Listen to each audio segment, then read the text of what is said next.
Oui, nous avons choisi de venir ici.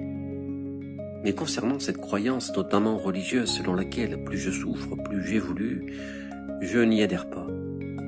Pour moi, cette idée relève d'une forme de soumission pure. La suite de cet article peut être difficile à lire ou à entendre. Être dans le respect, c'est l'acceptation des différences. La souffrance intensive n'est pas la clé pour évoluer.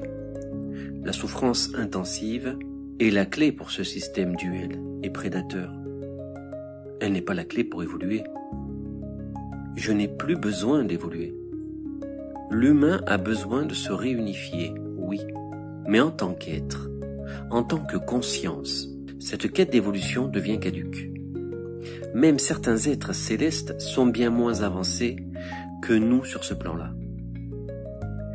Qui a décrété que la souffrance est une condition à l'évolution? Cette injonction ne résonne que dans les religions.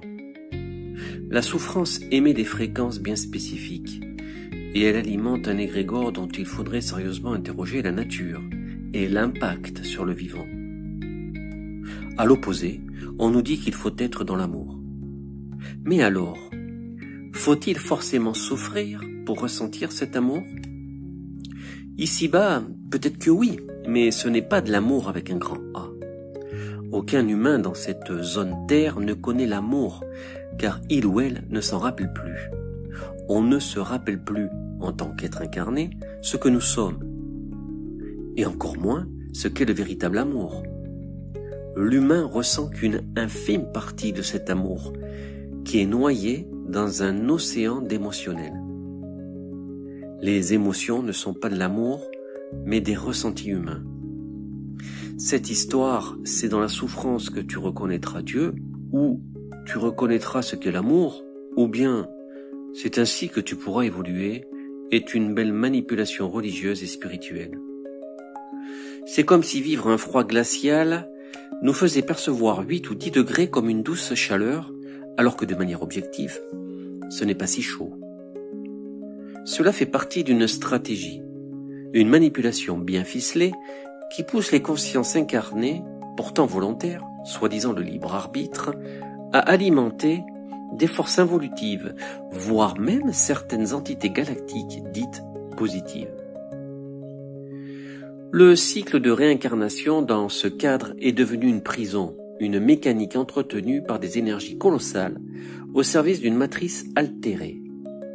Ces énergies colossales sont en grande partie émises par le vivant, donc par tout ce qui y vit. L'imposture prend fin.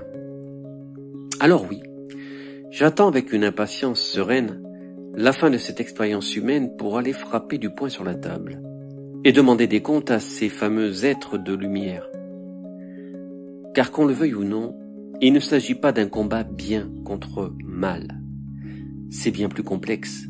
Même dans la lumière, les intérêts pullulent. J'en ai été témoin. Qu'on ne vienne pas me dire que la colère m'empêchera de dialoguer avec eux. Je l'ai déjà fait et je le referai.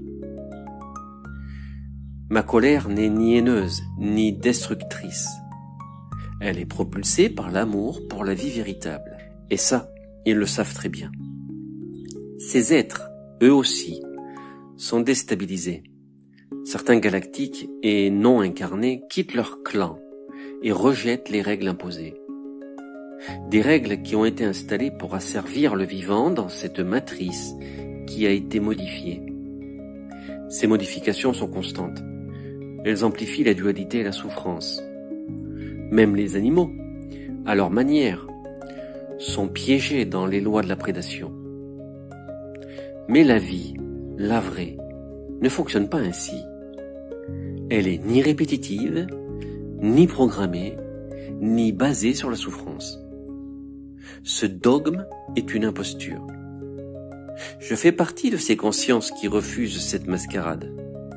Ce n'est pas parce qu'un système dure depuis des millénaires qu'il est la norme. Et je ne suis pas le seul à le penser et à créer autre chose à différents niveaux vibratoires. De nombreux êtres et galactiques se libèrent de ces schémas et amorce une bascule vers quelque chose de radicalement différent, vers un retour aux intentions originelles lorsque l'humain pré-adamique, avant la lignée adamique, Adam, est arrivé ici. Quant à ceux qui poursuivent une quête d'évolution spirituelle dans ce cycle d'incarnation sans fin, ils ont oublié les centaines, voire les milliers de vies qu'ils ont déjà expérimentées. Ils ont oublié qu'ils sont déjà très puissants et très évolués, parfois bien plus que ceux qu'ils idolâtrent. Vers une autre évolution. Cette comédie touche à sa fin, du moins pour ma famille. Nous partons vers une autre terre pour un autre royaume, pas sur ce plan terrestre, mais sur une dimension à part, une palette de fréquences différentes. C'est là que se trouve la Terre Nouvelle, où l'humain évolutif retrouvera tous ses pleins potentiels. Chacun de ses brins d'ADN, chacun de ses corps, physiques et lumineux, et bien plus encore. Il y sera rétabli, entouré de ses enseignants et accompagnants. Ici, on ne parle pas de la planète en 4D ou de 5D, car ce ne sont que des artifices pour divertir nos consciences.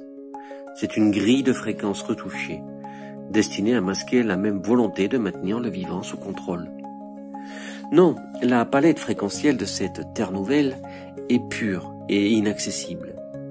Elle offre à la vie un espace où se déployer librement, sans aucune altération ni contrainte. Sur ce monde invisible, même pour les êtres les plus évolués ou lumineux, il n'y aura ni ange, ni céleste, ni religion. Juste des consciences libres, œuvrant ensemble dans une unité naturelle, sans la moindre interférence. Là où l'évolution humaine pourra reprendre son chemin légitime en fusion avec la vie créatrice. Un espace non altéré, inviolable, où la vie peut s'exprimer de manière libre sans qu'aucune force ne l'entrave. Pas d'ange, pas de céleste, pas de religion, pas de prédation, juste des êtres vivants libres de créer, d'être, de s'unir vers l'unité des univers collaboratifs.